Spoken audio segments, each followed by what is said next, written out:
पिता ने लिया ऐसा फैसला जिसे सुनकर सबके होश उड़ गए।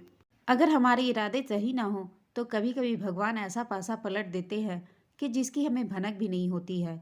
यह कहानी भी उसी के बारे में है। एक सेठ जी थे।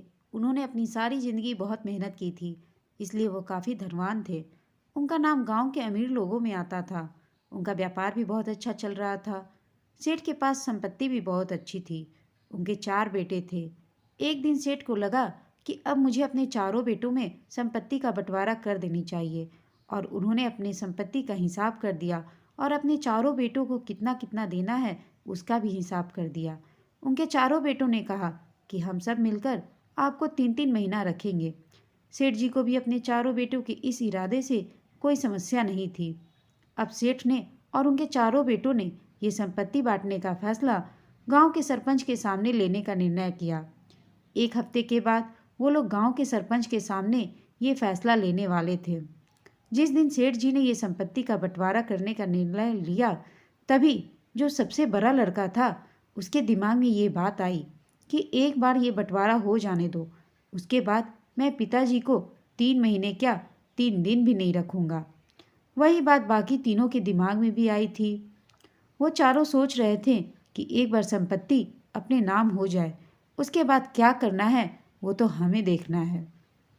वो चारों इतने लालची हो गए थे कि अपने पिताजी को 3 महीने रखने के लिए भी राजी नहीं थे।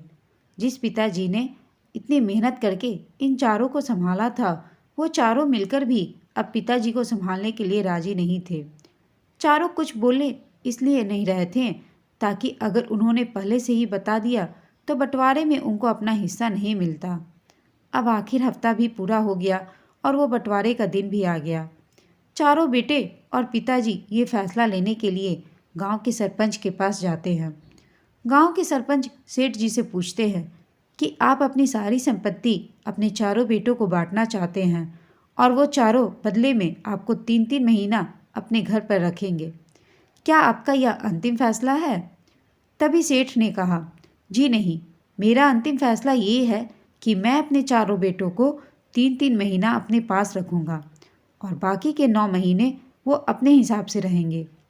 सेठ का अंतिम फैसला सुनने के बाद चारों बेटों के पैरों तले जमीन खिसक गई और वो चारों हक्के बक्के रह गए। वो सोच क्या रहे थे और हो क्या गया। सेठ जी ने तो पासा ही पलट दिया। इस कहानी में जैसे सेठ ने पासा पलट दिया, इसी तरह जिंदगी में भी ऐसा ही होता है। अगर हमारे इरादे सही ना हो तो कभी कभी भगवान ऐसा पासा पलट देते हैं जिसकी हमें भनक भी नहीं होती है। इरादे अच्छे रखने चाहिए क्योंकि ऊपर वाला सब कुछ देख रहा है। हम सभी को बेवकूफ़ बना सकते हैं पर भगवान को नहीं। आपको यह कहानी कैसी लगी हमें कमेंट करके बताइएगा। साथ ही कहानी अच्छी लगी हो तो इसे लाइक, शेयर और चैनल को सब्सक्राइब अवश्य कर दीजिएगा। कहानी सुनने के लिए आप सबका धन्यवाद।